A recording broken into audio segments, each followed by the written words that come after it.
Good morning, ladies and gentlemen.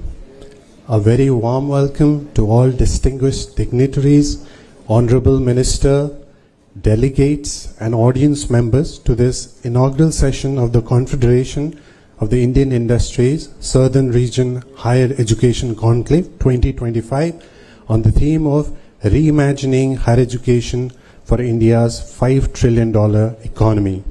May I now request the dignitaries to come to the stage and occupy their respective seats. Thank you.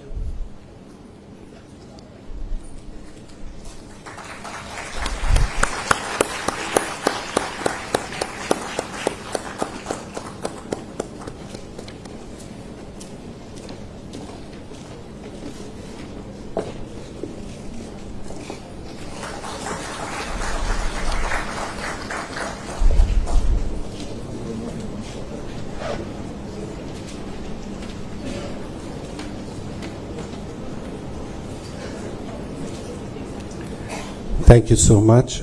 So without further ado, let us begin the inaugural session. First, it is my pleasure to invite Dr. Ashwin Mahalingam, Co-Chairman, CII Southern Region Task Force on Education and Industry Institute Linkages, and Professor and Dean, Alumni and Corporate Relations, IIT Madras, to deliver the welcome remarks.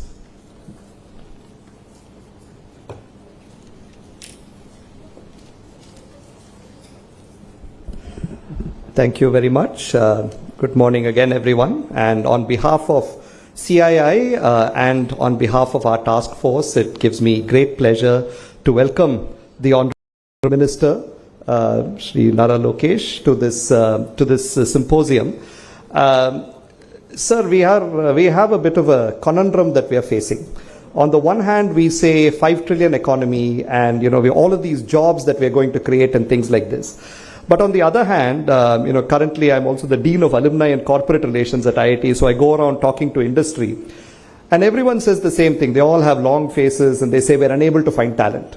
Right? So this seems to be a little bit of a paradox. On the one hand, jobs are, we are creating more jobs. We have institutions like VIT, IIT and others. And on the other hand, people still complain that they're not able to find employable graduates. So I think that is the crux of the issue that we're trying to address through this conclave.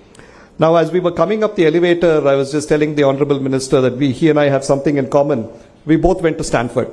And I just completed my PhD when he entered for his MBA. But I think one of the things I think we should reflect upon is what can we do to create Stanford kind of institutions here? Whether it's an IIT Madras or an IIT Tirupati or a VIT Amravati, what do we need to do? And I'd love to hear your reflections also on what you felt were some of the secret sauces behind the Stanford experience. But there are a few things that came to my mind. One is, as I'm sure you will agree, when you look at the student body, they're very diverse and multi-talented.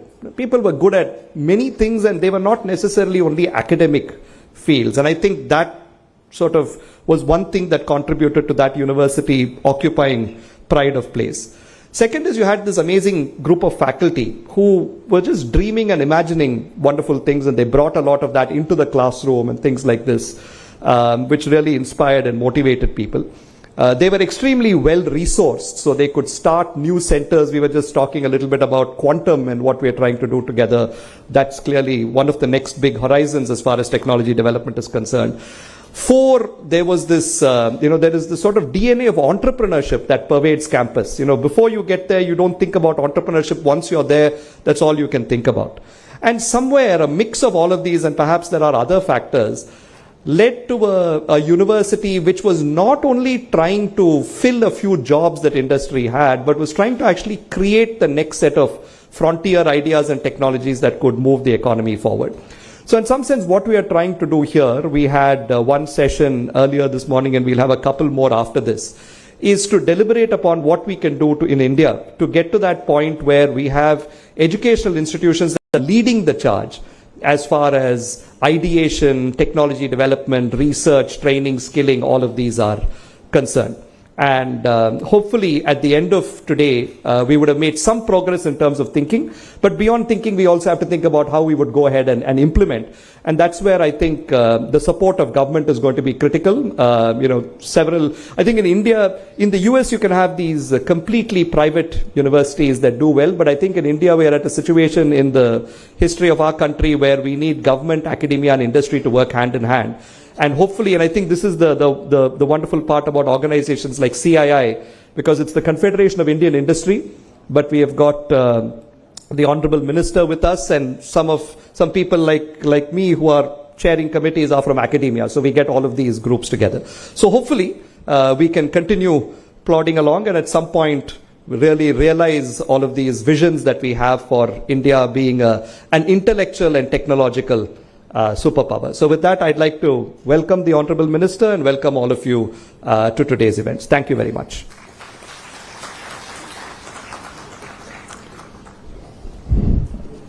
Thank you, Dr. Malingam, for that insightful start to the morning.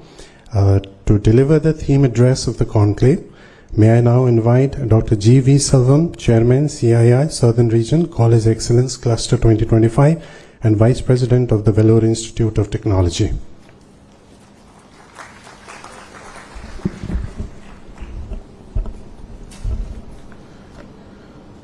Distinguished guests, respected member of CII, leaders from academia, industry, and dear friends, good morning. At the outset, I'd like to thank our young and energetic Honorable Minister, Brother Mr. Nara Lokesh, for accepting our invitation. When he started discussing about this conclave, where to conduct and who should be invited, everyone immediately said it should be in AP. Do you know why? When we met the CM, he mentioned about his plan of 2047. He was planning for Quantum Valley. Always he used to say, if a person who thinks about next election is a politician, a person who thinks about next generation is leader. Our CM is a leader. So everyone said it should be in AP. Then who should inaugurate? Then no other option. Our chief guest, young and energetic minister. CII, an organization that has constantly played a transformative role in shaping the nature's future. Through centers of excellence and partnership with the government on policy initiatives and deep engagement with industries, CII has truly been bridge between aspiration and achievements of our country. To all the members of industry here, I see you as partners in the same value chain. In higher education, we nurture deliver professionals. They in turn work with you to create products and services that ultimately fuel India's economy. Together, we form a seamless ecosystem that powers national growth. As we reflect the theme, reimagining higher education for India's 5 trillion economy, I can't help but look back at a distance we have traveled, the road that lies ahead. Somewhere in the journey, we must pause and ask, what must we change? What must we preserve? And how do you prepare our youth, not just for jobs, but the future itself? Last year, I met an alumni in the US. I was speaking to one of our alumni there, a brilliant engineer who graduated 20 years back, now working in a multinational company in the US. He said, the quality of work of Indian offshore team has declined so sharply that the cost of rework and correction often outweighs the savings from outsourcing to India. The trust in Indian graduates, he said, is slowly eroding. It is a wake-up call, a reminder that the global respect India earned through excellence must never be taken granted. Next example. A close friend of mine, who is head of a department in medical college, recently expressed his helplessness. Students, he said, are focused on cracking postgraduate exams that are not attending classes regularly. Unlike earlier, generations of medical students would study every page of the human textbook with dedication. Today's learners often rely on short videos multiple choice questions, and YouTube and coaching apps. These incidents point out one uncomfortable truth.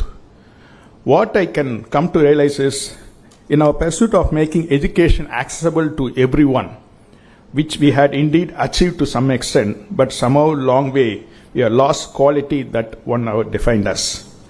Today, we often hear from the industry, things are just not made the way it used to be, where its products, services, or even professional competency and craftsmanship we are once proud to be fading. In a rush to expand, we have perhaps forgotten the excellence, not just education, it truly builds a nation. Mediocrity has become normalcy. This needs to be changed. Our country traditionally known for excellence in whatever we did and built. It's time we reclaimed our legacy. CIA's theme mentions accelerating competitiveness, globalization, inclusivity, and sustainability and trust, aim to enhance India's competitiveness by promoting global engagement, inclusive growth, sustainable practices, and foundation of trust. The theme is based on the premises that the country's future and however will be defined not just by the pace of its growth, but the quality.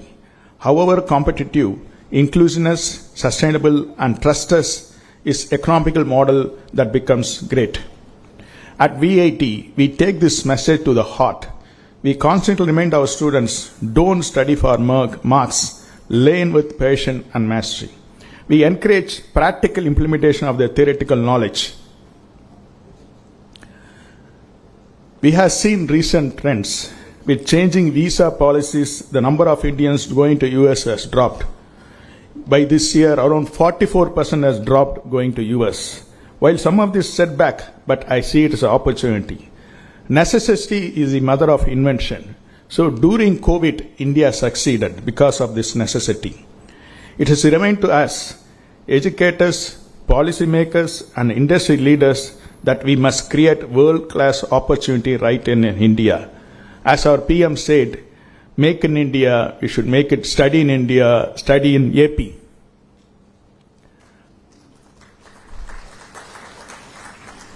To achieve 5 trillion dream, our higher education must shift focus from producing job seekers to nurturing job providers. At VIT, our students receive much support for entrepreneurship as they do for placements. Every startup we nurture, every idea we fund, every innovation we encourage contributes directly to the Indian economy and social transformation. The new magic word, AI, I want to see AI in a different angle.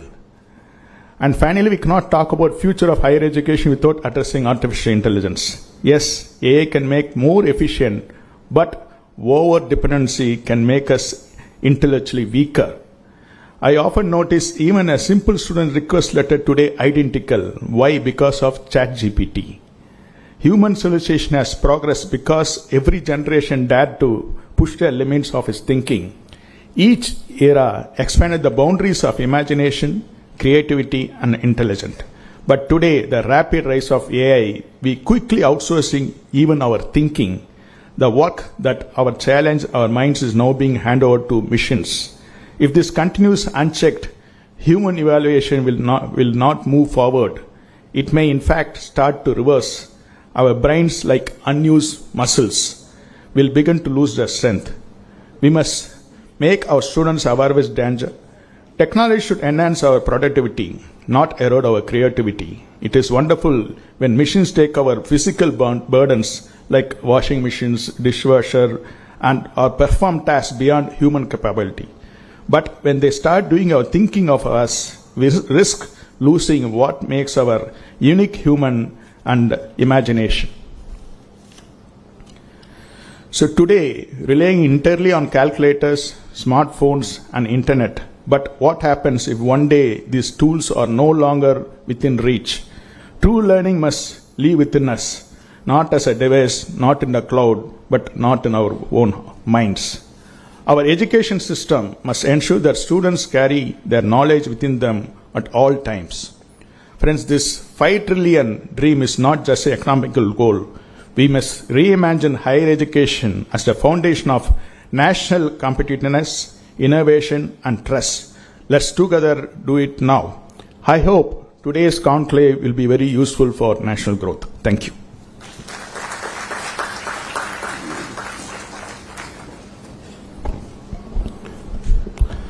Thank you, Dr. Silvam, for setting the tone for today's discussion and for that thoughtful and inspiring speech. Moving ahead, we are privileged to have with us Mr. Philip Asmus, founder and CEO of First Gen UK. We now invite him to deliver his special address.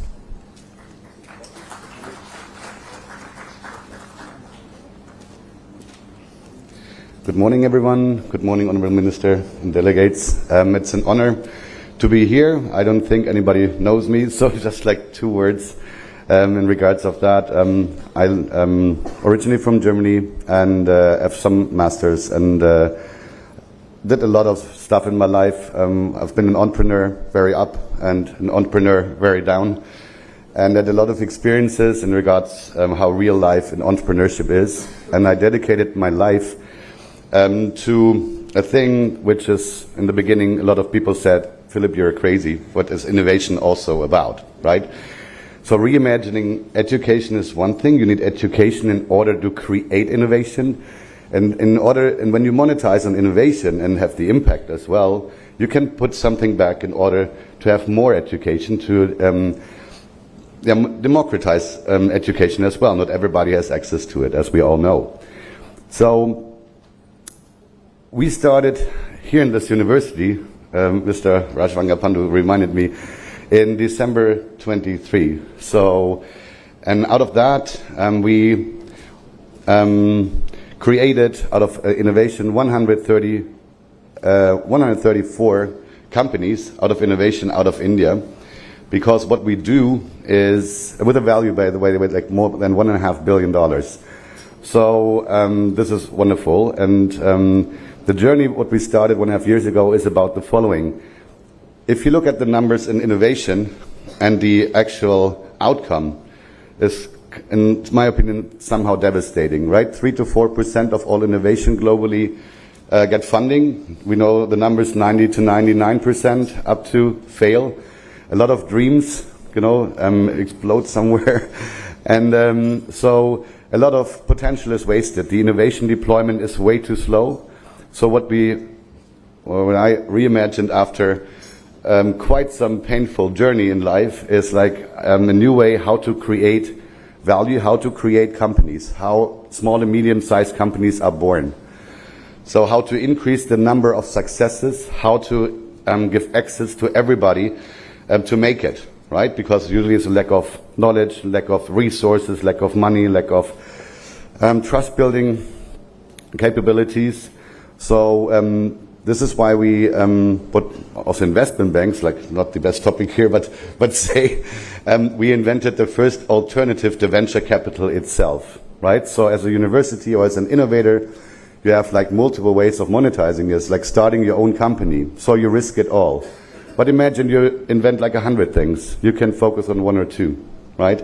98 are lying somewhere. Or if you have like a portfolio, like a lot of innovation is like wasted in the drawers, right? You can't lift the monetary part where you can do something good with it, reinvest into research and development or scholarships and whatsoever not.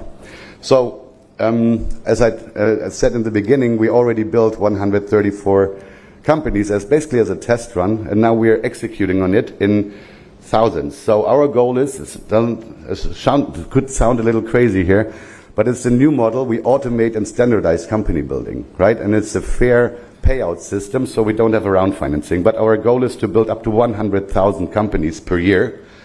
We are able to cut the cost by 99.x%. So we reduce the risk in early stage by 99.x%, right? The rest we cover with our earnings, so we basically can deliver their companies basically risk-free in early stage. The value we generate comes from like up to 20 times faster system than nowadays manually expansion.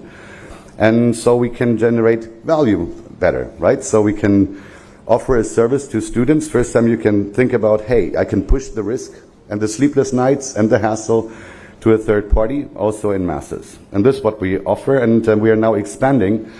So we are, within the next few days, we are thankfully, I got informed that there are a few thousand ideas and patents we will put in the system, so we can potentially generate, I don't know, 5 to 10 billion in value, also in cash out of it, where we hopefully can also give a lot back for the pre-trust in this new thing, also to India, to also the state of Andhra Pradesh. We had like a lot of talks here, and to the region, in order to unitedly do something better. So this thing is not a competition to venture capital. There are a lot of upsides, a lot of hopes, but it's an addition. Let's put it like that. So what I mentioned before, you couldn't either do it yourself, sell it, good luck, or have royalties. And now we get it at another layer that you can push it in masses as a service, right, to monetize on your innovation. And if you are fast in innovation, if you monetize in masses, and our own earnings we take and also put that in purposeful projects, right, non-profits, we can actually unitedly, I think, with innovation and implied education, we can change quite a bit. So everybody has the same chances. We generate jobs. We expect up to 50 million jobs per year out of that program, right? So I'm talking also internationally to a lot of governments, and basically it's an interesting discussion, like how many jobs do you want to have? So we can create basically a new type of company, as small and medium-sized enterprises, on a date or a certain time frame, right? And this is an interesting discussion, and this is basically on a fixed price, and everybody wins. So it's not on the shoulders of the academic side or innovators, because nowadays they usually don't earn that much. It's usually the bigger money who gets the biggest pie, and the academic side, the brains behind it, or you're sitting here, usually has like a small pie in the end. And it's also one thing we want to change. So thank you for listening just for a few minutes here. Hopefully we can add a lot of value to the region, to the people, to all innovators. And if you have any questions also later on, we're here for a few days. Here we have for the CII Partnership Summit. Thank you very much also for the invitations, and have a great, wonderful day. Thank you.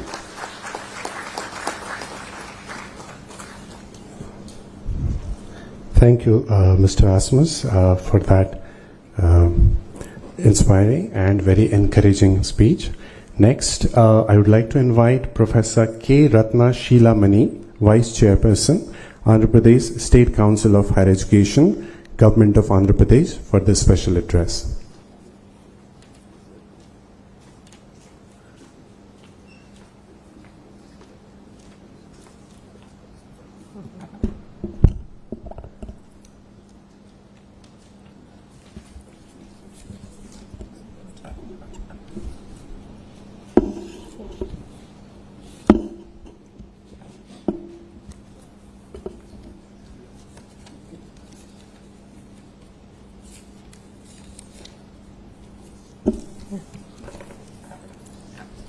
Distinguished guests,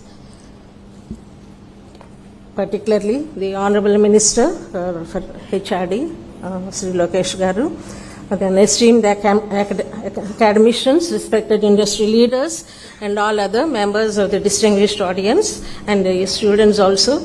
It's a privilege to be here to speak on this occasion of this important topic, reimagining higher education for India's $5 trillion economy. Well, all the topics which have been identified for this meeting, for this conclave, are of great significance, and which have been discussed on and off in the last few decades also, particularly in the last couple of decades. So the first one seems to be bridging the industry-academia gap to transition students from curriculum to careers. Now this requires a multi-pronged approach, of course, focused on certain issues like collaboration, practical experience, skills development, and faculty engagement. And for this, we need to follow certain strategies, and which have been done to some measure over the few years. University should involve industry experts in the design, review, and regular update of academic curricula to ensure that they reflect current industry needs and emerging technologies. So this helps in incorporating job-ready skills and technical knowledge that employers in the industries seek. And the other thing is experiential learning. We've been talking of hands-on experience, which needs to be integrated into programs through perhaps mandatory internships and apprenticeships and so on. And corporate-sponsored projects and case studies also can be brought into the classroom, which allow students to apply theoretical knowledge in actually solving business problems. And the industry academia collaboration cannot be emphasized too much, of course. We need to foster strong long-term partnerships through corporate advisory boards, joint research initiatives, and collaborative competitions like hackathons. And to some measure, we have been starting these things in different universities. So this provides the students with the necessary exposure to the industry and whatever is required of them. And skill development focus is also important. For some years now, we have been emphasizing on hard skills and soft skills. So the technical knowledge is as important as the soft skills, like critical thinking, problem solving, communication, teamwork, and self-management. So these are often cited as major gaps as far as the graduates are concerned, in spite of good efforts being put in by the different institutes. And to cater to all these, to inculcate all these skills and so on in the students, faculty development also should progress on an equal rate. So faculty also should gain practical industry exposure through corporate immersion programs, maybe short-term industrial projects and so on. So that helps educators and faculty to bring real-time, real-world insights also into their teaching. And of course, technology integration is a must in this tech-driven world. Coming to the other area which has been identified for discussion in this conclave is the need to redesign degrees in India for emerging sectors to realize $1 trillion economy, and this requires a very fundamental shift, a paradigm shift, in fact, we can say, in the higher education system. And but this has become all the more imperative because of the directives in the National Education Policy NEP 2020. When we need to redesign these degrees by focusing on flexibility, multidisciplinary learning, skill integration, and strong industry collaboration.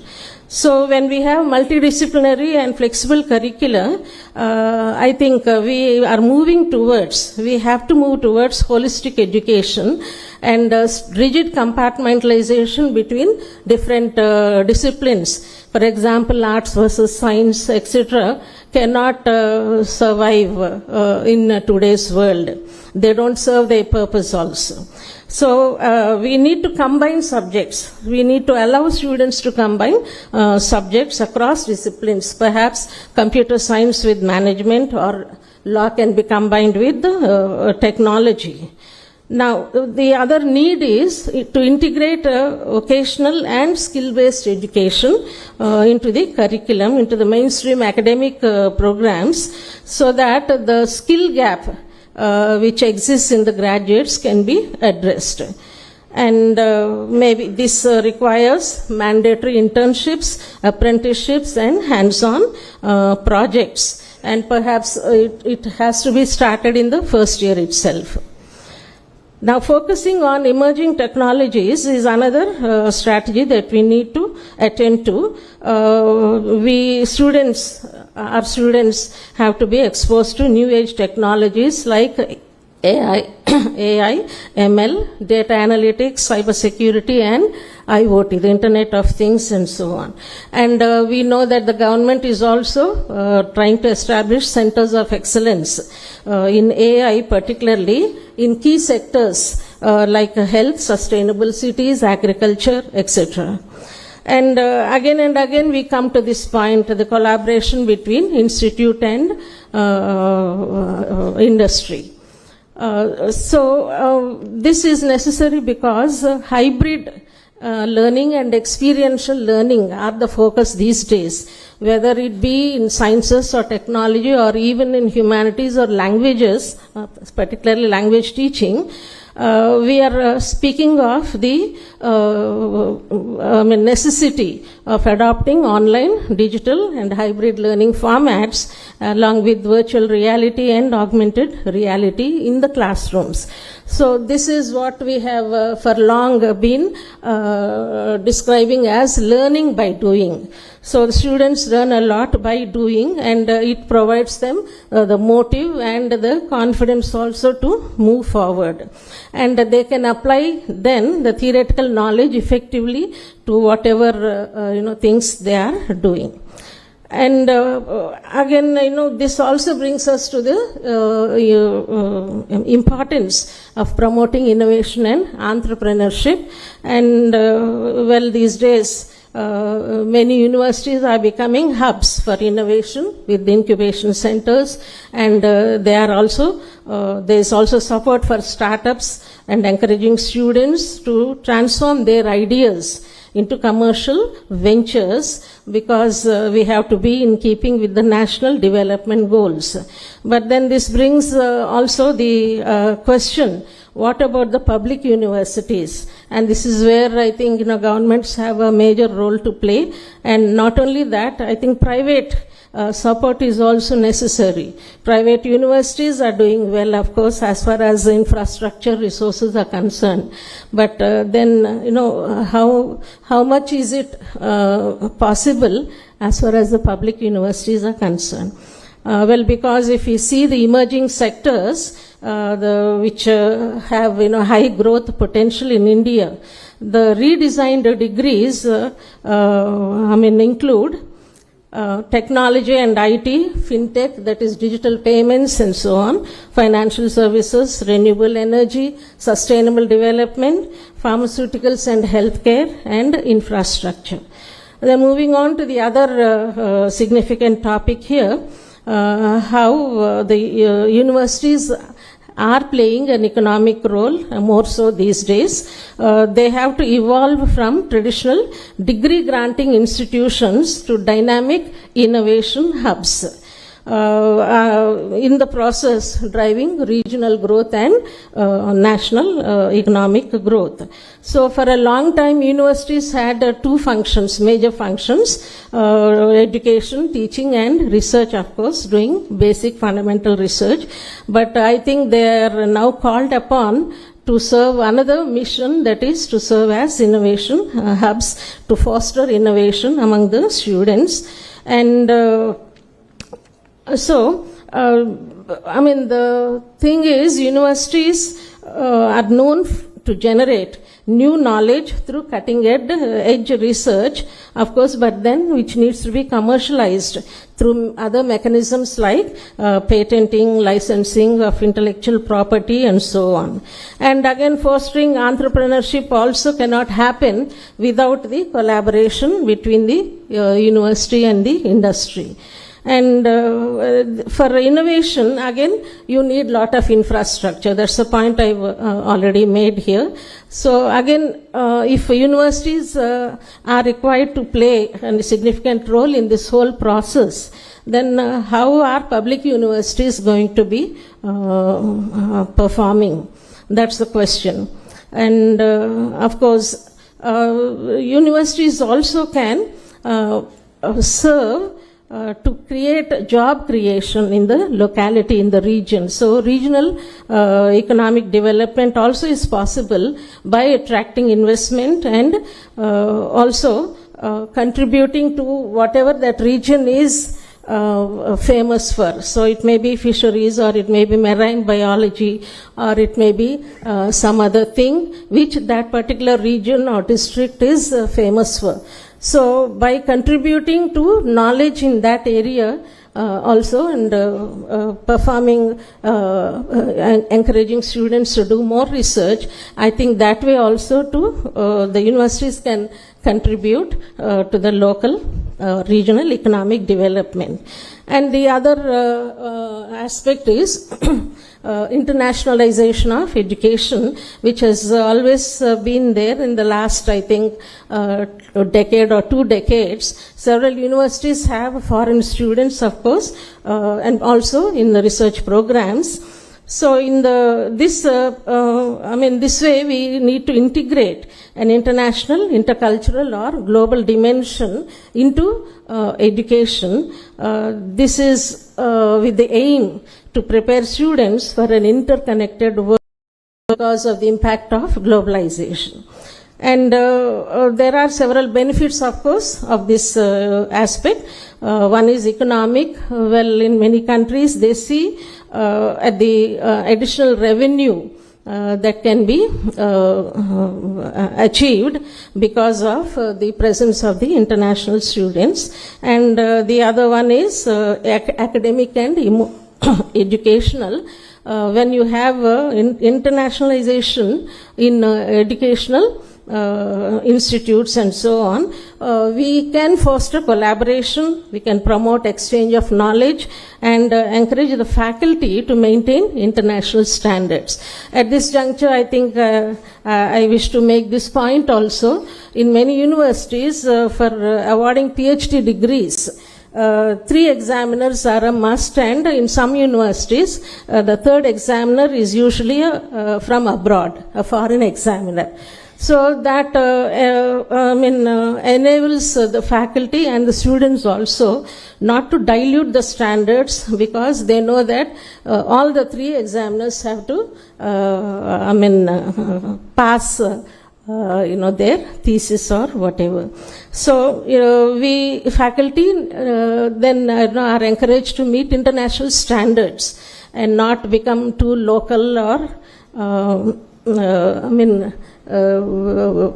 remain within their comfort zone and so on. Then social and cultural implications are also there. It enhances empathy, understanding, and truly enables our students to become global citizens, because in a globalized economy that is important.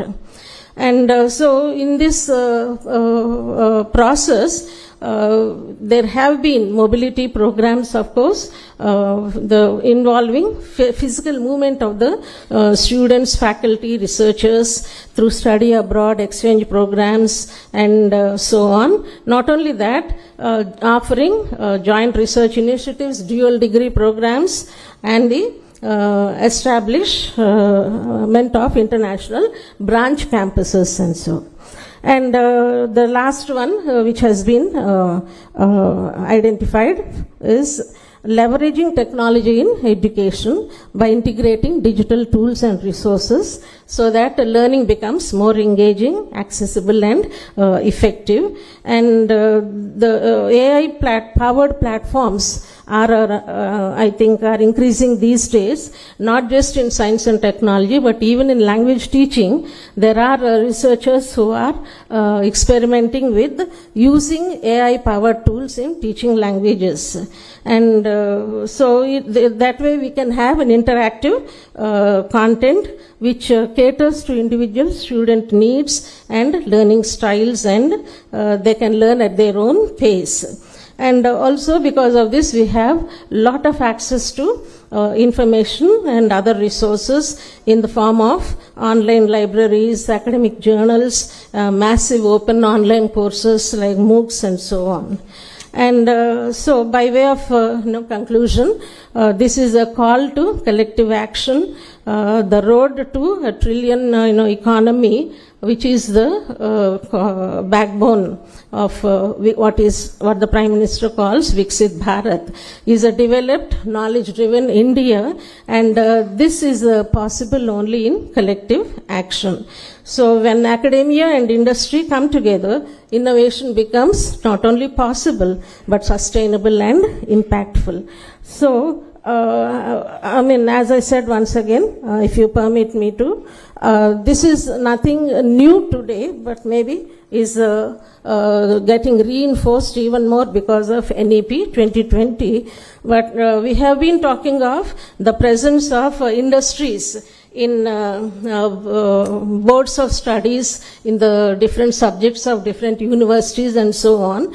Well, we do have industry experts in the board of studies, but usually, they might be busy to participate in our boards of studies, because when we are talking of revising and updating our curricula to the industry needs, well, their suggestions are very important.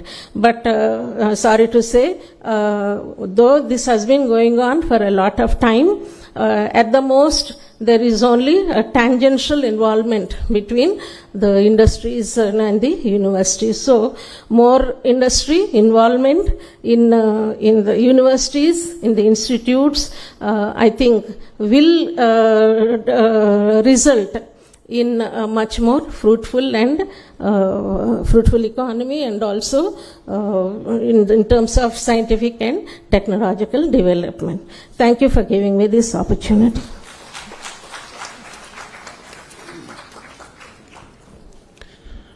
Thank you, Professor, for your informed, comprehensive perspective.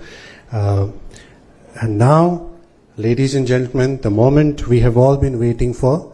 It is our privilege to welcome the chief guest for this inaugural session, Sri Nara Lokesh, Honorable Minister for Human Resources Development, IT, Electronics and Communication and Real-Time Governance, Government of Andhra Pradesh. We request you, sir, to deliver the inaugural address. Thank you.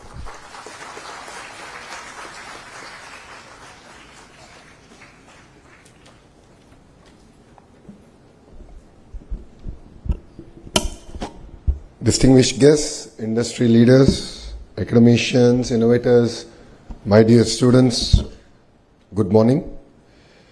Let me congratulate first CI, the Southern Region, and WIT for hosting an amazing forward-looking conclave. But I don't necessarily agree with them. The vision set here is reimagining higher education for India's $5 trillion economy. We should be thinking about our $30 trillion economy. India is going to achieve 5 trillion. Whether the leaders who are sitting here do what they're supposed to do or not, we will achieve $5 trillion economy.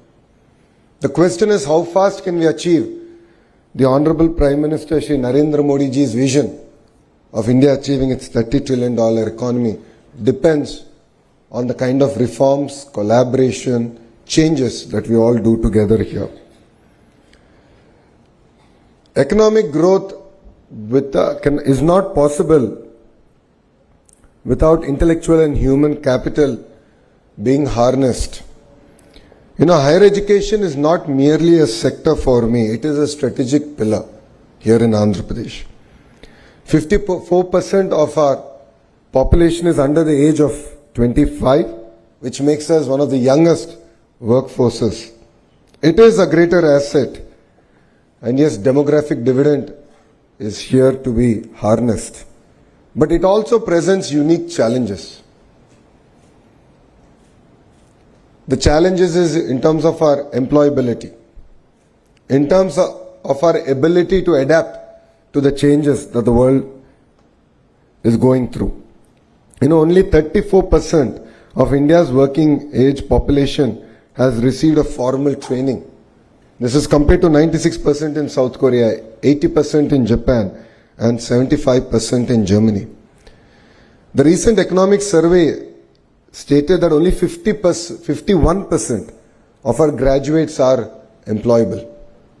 51%. There is a big mismatch of what we teach and what the market demands. To be fair, in our current higher educational institutions, we are not able to provide any gainful employment even after 3 to 4 years of formal training. Whilst youngsters go to Amirpet and within 4 to 6 months of training they are able to find a job. So I truly believe that fundamental transformation, not correction, transformation is required in higher education. We must move from degree acquisition to skill activation. We can draw a lot of examples from across the world. Dr. Ashwini ji just mentioned about Stanford University and asked me to explain why Stanford has fostered innovation. And to be fair, it's a very old institution.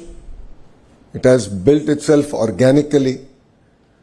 But the most important thing is the ability of the institution to transform itself, to adapt to changes around itself.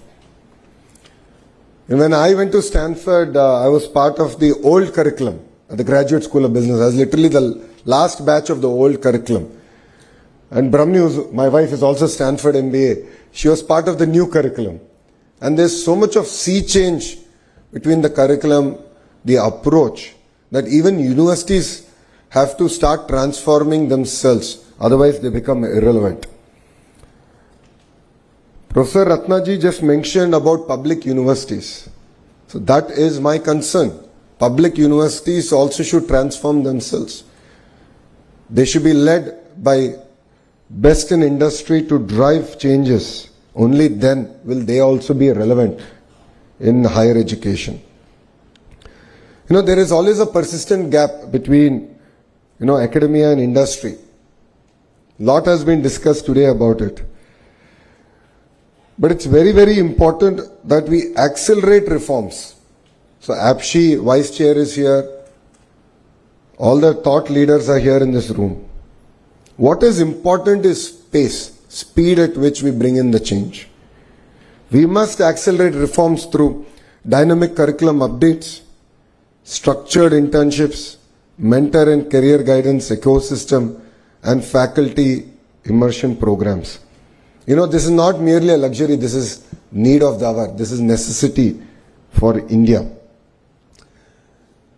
As all of you are aware, there has been a change in the government in the 16 months back. And the Honorable Chief Minister signed one of his first GO, which was skill census. And the idea was, how do you assess the citizens across various traits? And then what kind of skill intervention we should provide. As leaders have said, Mr. Naidu is a visionary. He always looks ahead of the time. And then he leaves execution to youngsters like me. We tried skill census in its traditional census format in my own constituency, Mangalgiri, and we failed. And we failed miserably. We were unable to assess across the various traits that today people are gainfully employed. And that is where we have just launched an initiative called Naipunyam. And Naipunyam is not merely a supply-demand aggregator of jobs, but it is a platform to assess skills across any trait available. And that is where AI has really come to help us. So you're an AC mechanic or a two-wheeler mechanic to an AI engineer, you will be assessed using AI, and we will be able to give you clear skill interventions, including training, so on and so forth, to help you upgrade. Our youth is globally recognized for their adaptability, discipline. And to be fair, Andhra Pradesh has led the revolution of IT from the front. And that is why if you look at all the major global institutes and companies are all headed by people from the 2 Telugu-speaking states.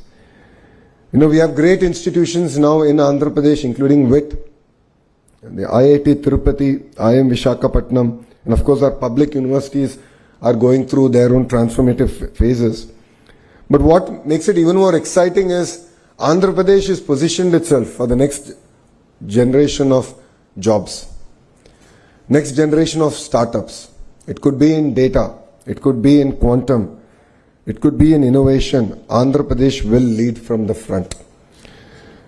Drawing from the inspiration of our Honorable Prime Minister, we have created our own vision 2047 called Swarnandhra. It is to achieve a $2.4 trillion economy here in Andhra Pradesh by 2047.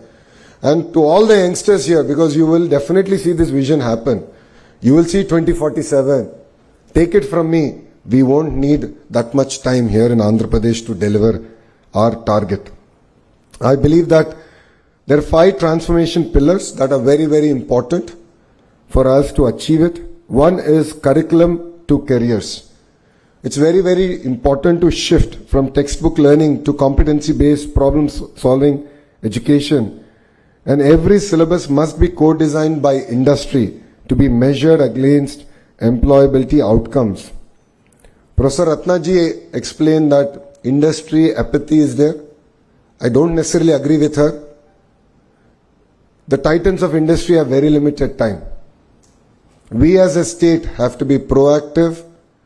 We have to deliver on the speed. We shouldn't waste their time. Only then will they be willing to invest time to help us transform our entire curriculum. So APSHI should work even harder than they are, including the chairperson, to involve the industry in terms of bringing in the requirements, changes to the curriculum. Research and innovation is the second pillar. Each university COE must host incubators, patents and startup hubs. It's very, very important that we also tie up with other global universities. I've had an opportunity to be to Australia. Recently I visited quite a few universities in a very short time I was there. It's fascinating to see the kind of research that's happening there and how each university over a period of time has developed deep understanding and deep research in a sector. So a great example of this is a New South Wales University, which is, while it offers courses across sectors, their specialization is in solar cell. And I saw a 10,000 square feet rapid prototyping center, which was quite inspiring. And we are going to bring it to IIT Tirupati. We're already in touch with them to sort of look at how can we now bring collaboration between industry, academia and research together. So I think this is very, very important for all of us to work. The third pillar is our digital future skills. AI, quantum, semiconductors, green tech, robotics are here. But as Selvam has said, please don't outsource your creative thinking to ChatGPT or Gemini. While trivial tasks we can use it, to be fair, please don't replace your creative thinking or critical analytical thinking using ChatGPT or AI tools. Internationalization is something that was discussed threadbare. It is very important to have tie-ups with global institutions because what they offer is exposure. What they offer is alternative thinking. This, I believe, is very, very important if India has to deliver on its $30 trillion mission. Inclusivity and regional balance is the other very, very important subject, and this is something very core to the heart of this administration. While Amravati is our capital and there's a lot of work, I'm sure all of you would appreciate, now that rains have subsided and we are able to restart all the works here in Amravati. But for us, all regions and all parts of the states are equally important. But what we have done is a very focused clusterization. So if you look at Anantapur, it's the automotive hub. Kurnool is the renewable energy hub. There's a lot of cement manufacturing coming in that zone because they have limestone. Electronics manufacturing is coming between Kadapa and Chittoor. A lot of work is happening in compressed biogas in Prakasam district. Erstwhile Nellore district is already diversified. All of you will be surprised to know 50% of India's air conditioning is manufactured here in Andhra Pradesh. We've signed with LG, Daikin and Blue Star. We're going to take this to 70%. Imagine one cluster, 70% of India's air conditioning is going to come. Compressed biogas, as I said, in Prakasam. Here in Krishna Guntur is capital. We have quantum now coming and we have few other industries coming here. East-West Godavari districts are exceptionally well known for their fisheries, and we're working hard to take that forward. North Andhra is going through its own transformation. It's going to be a $1 trillion ecosystem, starting with a pharma hub, chemical hub, medical devices manufacturing hub, to a steel city. I thought we'll be building one new steel city. It looks like we're going to build two new steel cities in Visakhapatnam. And the entire data ecosystem, IT ecosystem that's getting built out there. Why am I sharing this with you is we believe in the power of vertical and horizontal integration in each of these clusters. So let me take an example of your mobile phone. All of you are taking pictures, so I thought that was apt. You have a screen, you have a camera lens, you have a lithium-ion battery in it, you have a haptic engine in it. All these are roughly manufactured by about 1,000 suppliers. And our vision here in the state is to bring these 1,000 suppliers to that cluster and build a thriving ecosystem. So looking at it from an end-to-end perspective, that's what I call verticalization. And horizontal is where my department, HRD, comes in. Curriculum, skill development, testing of equipment, and third thing is certification of this equipment. So when I met the Blue Star leadership, they said we manufacture 50% of India's air conditioning, but if I have to get a heat pump certified, I have to send it all the way to Germany. And why is that the case? Why are they not here? And you want to make it a 70% ecosystem, then we need to bring in the entire certification here to India and to this particular cluster. So what you're going to see in the next 3.5 years is a tight integration between our vertical and horizontal approach, and we'll create a thriving cluster in each of these zones. And I would like to thank CII for their continued support, but I would also like to request CII that they need to run at the pace of the Andhra Pradesh government. We've done consultative committees.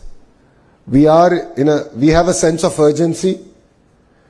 Andhra Pradesh was, exactly 18 months back, not in the radar of any investment or investor coming to India or even in India. But today we have attracted close to $120 billion worth of investments already. And the partnership summit that we're hosting 14th, 15th in Visakhapatnam, we're hoping to close another $120 billion investment.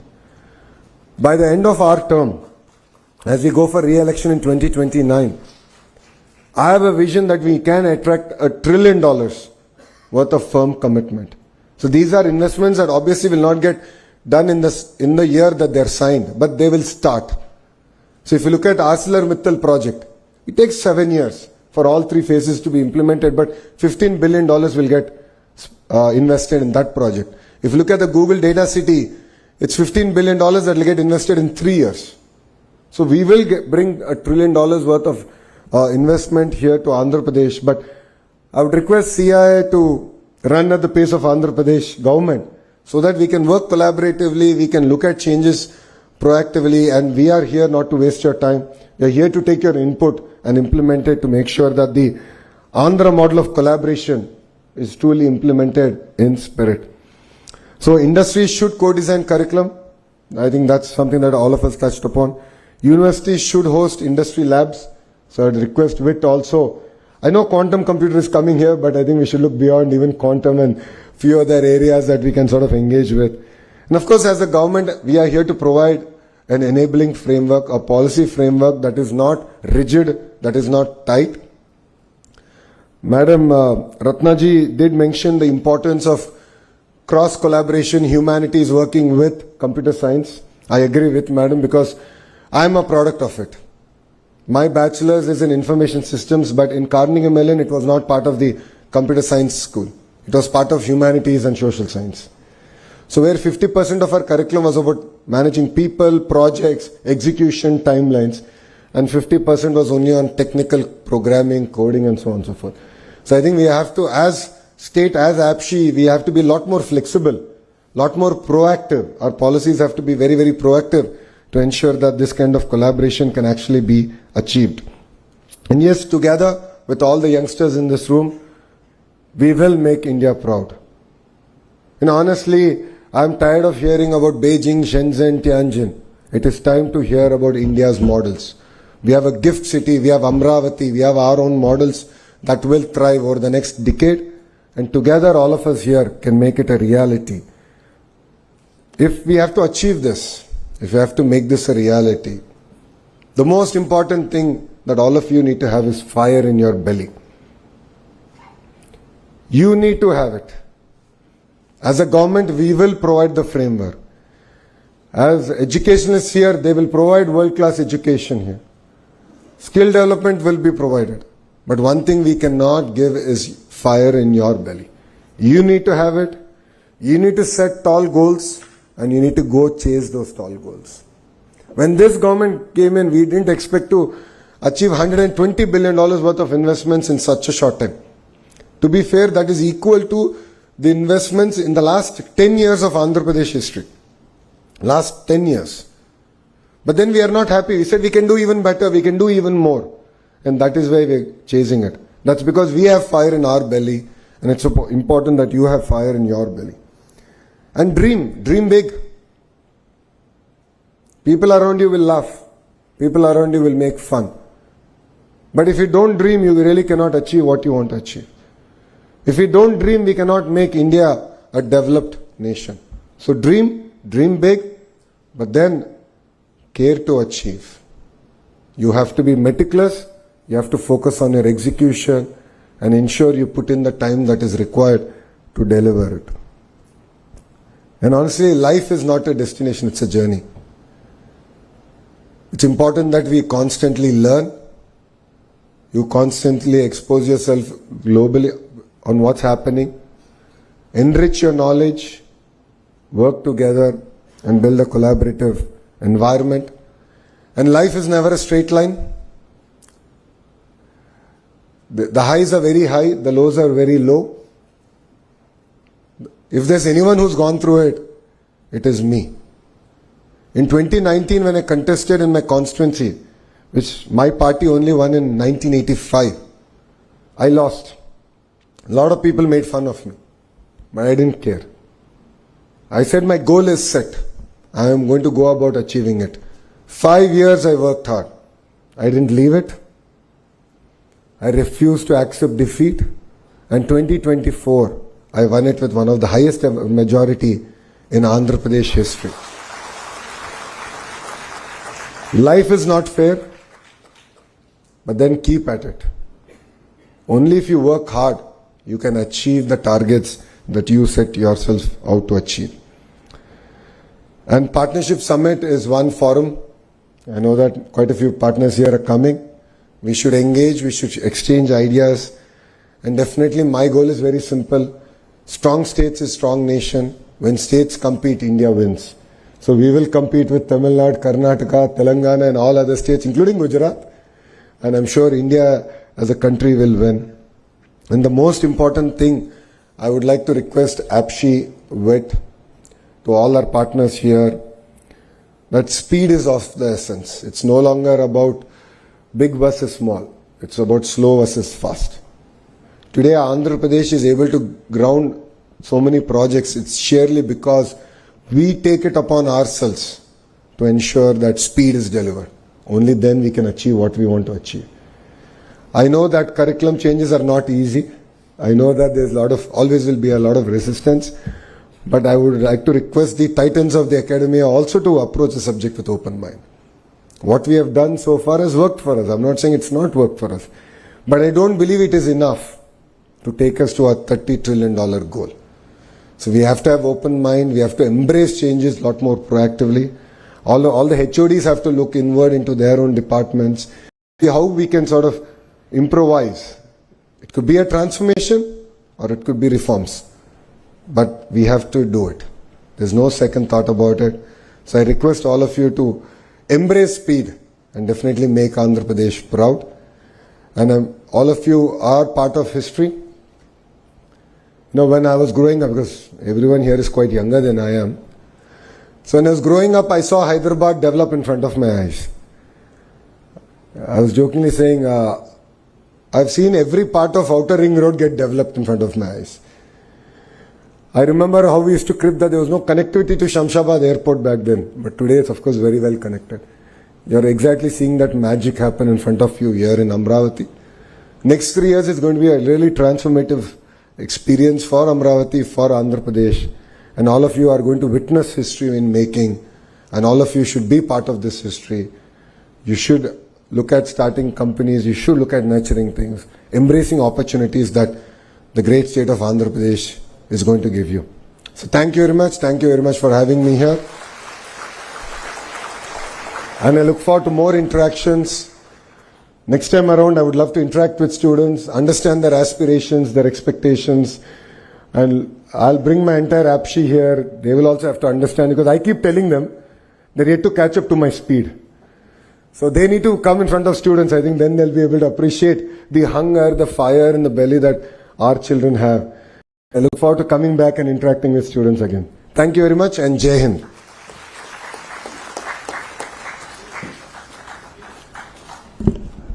Thank you so much, sir, for the inspiring address and your visionary outlook on strengthening the education ecosystem to align with Andhra Pradesh and India's economic ambitions. Thank you once again, sir. So may I now invite Dr. G.V. Selvam, Vice President VIT, to felicitate our chief guest, Sri Nara Lokesh, sir.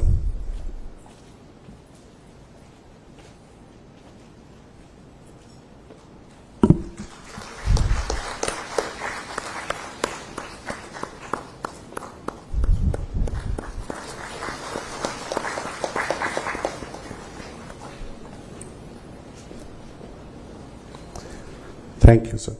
To conclude the inaugural session, I now invite Mr. Saranam Narendra Kumar, Vice Chairman, CII, Andhra Pradesh, and Executive Director, Apex Solutions Limited, to deliver the concluding remark.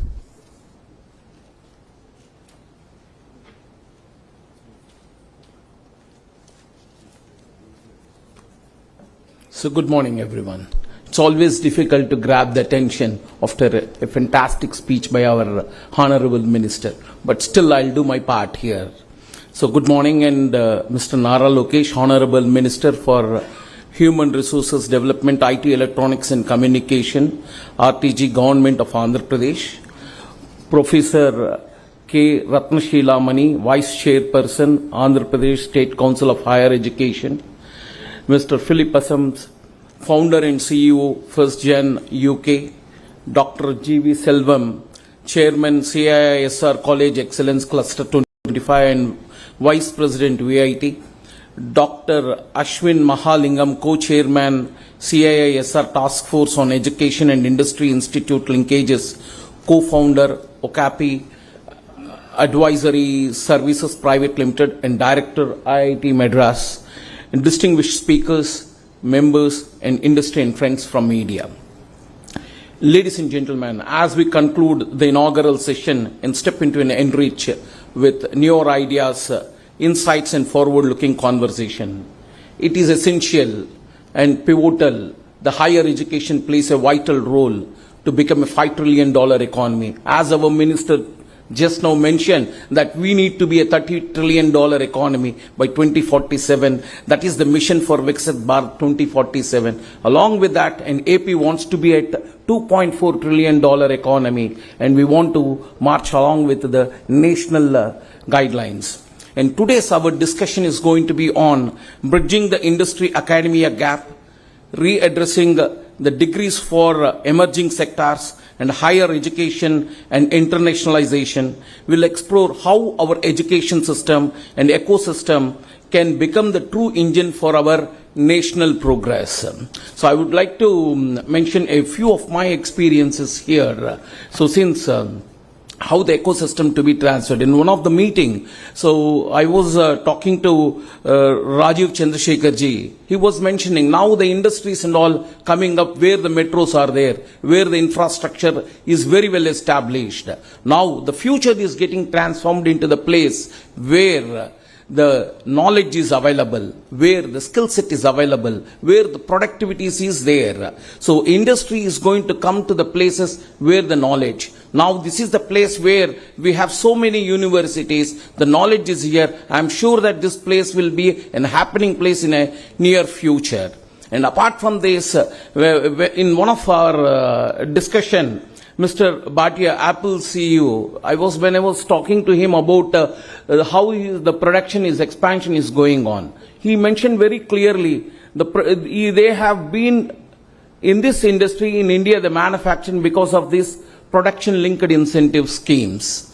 When the schemes is not there, then they are not ready to be here in India. The reason behind it is the right kind of a manpower, right kind of a skill set, it's not available, and we are far, far below than the expected productivity from the international standard. As well as the training the manpower, it is a cost, in fact. Once the people comes out from the colleges, and those they are not ready to deployable in the manufacturing. The reason is there is a big gap in it. In fact, India's demographic dividend gives us an extraordinary edge, but also a profound responsibility. Our education system must evolve to become more practical, industry aligned, and global connected, ensuring every graduate is prepared for a rapid transforming world. So, if you look at into Andhra Pradesh, it's standing tall across all other Indian states. The gross enrollment registry of ratio is 36.8% when comparing with the national averages, but we need to do a lot of catching up to be done to meet the international standards. To do that, so we need to come up with a proper reforms and integrate the same with AI, digital skills and entrepreneurship and initiative that empower women and rural youth are shaping a more inclusive and future-ready academic landscape. So the current landscape of Andhra Pradesh, if you look at it, Andhra Pradesh is hosting closer to 2,600 higher educational institutions, out of which 47 universities are there and 321 engineering colleges. All put together, we have been producing closer to 1.4 lakh engineers every year, or they are employable. As our minister just told that 51% is our employability, but my research saying that it is 45%, but still that's good enough, so 45. So, but still we need to do a lot here to increase our employability, what to be done and how it has to be done, etc. And what AP is required, by 2030, AP is required closer to 1.2 million skilled professionals. So where they're going to work, how they are going to work, as in the previous speech, the minister told very clearly already $120 billion is already landed, and another $120 billion is going to get signed on 14th and 15th. All these people are going to work in those industries subject to, if they have the capability, if they have a potential to do it, if they have an innovation and creativity to think further, to move ahead on this. In fact, so I did a little research on particular thing. If you look into I have just compared, I've taken two timelines. One is pre-COVID, the other one is a post-COVID. So the salaries for the non-engineering people, especially for the helping, the helpers, drivers, odd jobs, masons, etc. What is their salary? And what is the salary of an engineer in post-COVID and pre-COVID? If you look into it, so there is a predominant growth in the odd job. There is 75 to 80% growth in the salaries of the employees, those who are doing an odd job. When we look into an engineer's, I'm sorry to say this, the salaries got stagnated. It is close to 3 lakh rupees. It is there previously 3 lakh per annum, that means 25,000 per month. Still today, the same salaries are prevailing. It is time to think about it. So why these salaries got stagnated? What happens here? If you want to grow $30 trillion economy, whether the salary levels at 25,000 is enough to grow at that pace. To get 7 to 8% GDP growth, is that enough to do it? So our per capita income should grow up and our salary should move up. Then only the $30 trillion economy objectives can be achieved here. So the industry academia gap is persist, and curriculum must better reflect modern skill demands such as AI, IoT, robotics and cyber security. Research output remains modest, calling for a shift from teaching focused to innovation driven institution. So far we've been focusing on teaching. So we want a innovation driven institutions. Faculty development is uneven and digital access needs strengthening and global exposure for learned must expand. So now to creating this curriculum, modernizing the curriculum, skill development and apprenticeship at scale, CII would like to act as a catalyst, would help the universities. I heard from the madam that industry doesn't have the time to create it. Certainly we try to create that space and we'll do that, madam. You please put across to us this particular one. So the future of Andhra Pradesh will be shaped not only in factories, it will be shaped in the classrooms and laboratories where young minds learn to imagine, design and lead. Let us commit to building the ecosystem that is future ready, globally competitive and deeply innovative. Before we close, I extend my heartfelt gratitude to all those who have joined us this morning. So, Honorable Minister, Mr. Nara Lokesh Garu, so we have very well taken, sir, the $30 trillion economy by 2047 and 2.4 trillion from Andhra Pradesh side. The importance of human capital has been taken into consideration and 5 pillars of transformation, this university, the bridging the gap is very well taken, sir. And the next thing is Professor Pre Ratnashila Mana, Vice Chairperson, Apashi. Thank you for your valuable presence, madam. How modern approach and dual dominant degrees will help the industry as well as these institutions. Very well taken. And Mr. Philip Asalam, founder, First Gen UK, our sincere appreciation for your participation, sir. And Dr. G.V. Selvam and Dr. Ashwin Mahalingam, thank you for your leadership and continuous support. And a special note to thanks to our distinguished speakers, panelists, and our partners. Event partner, VIT Vellore Institute of Technology. Associate partners, JPR University and Tyagarajan College of Engineering. Supporting partner, ICD Academy. As Andhra Pradesh is hosting the CII 30th Partnership Summit in Visakhapatnam on tomorrow, day after 14th and 15th November. It's a marquee platform championed by Mr. Nara Lokesh Garu and pivotal for attracting large-scale investment. Is already mentioned, 120 is landed, 120 is going to get landed. He's very confident on it and generating new jobs. Today's discussion gain even greater relevance and urgency. So, wishing you all productive and engaging conference ahead. So, please join us for the networking tree and we will reassemble again here in next 15 to 20 minutes. Thank you very much. Thank you so much, sir.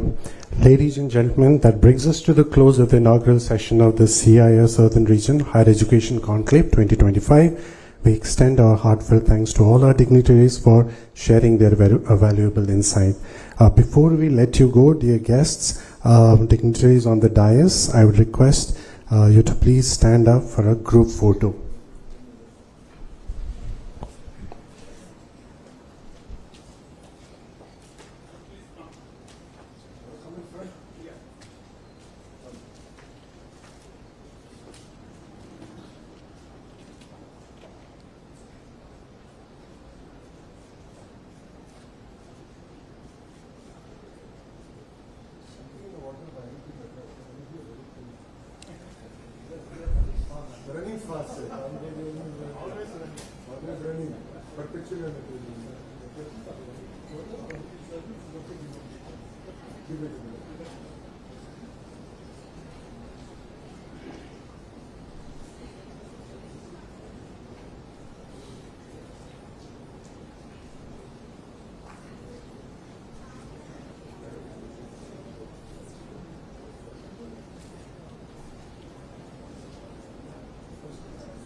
Yes, sir. Thank you very much for having me.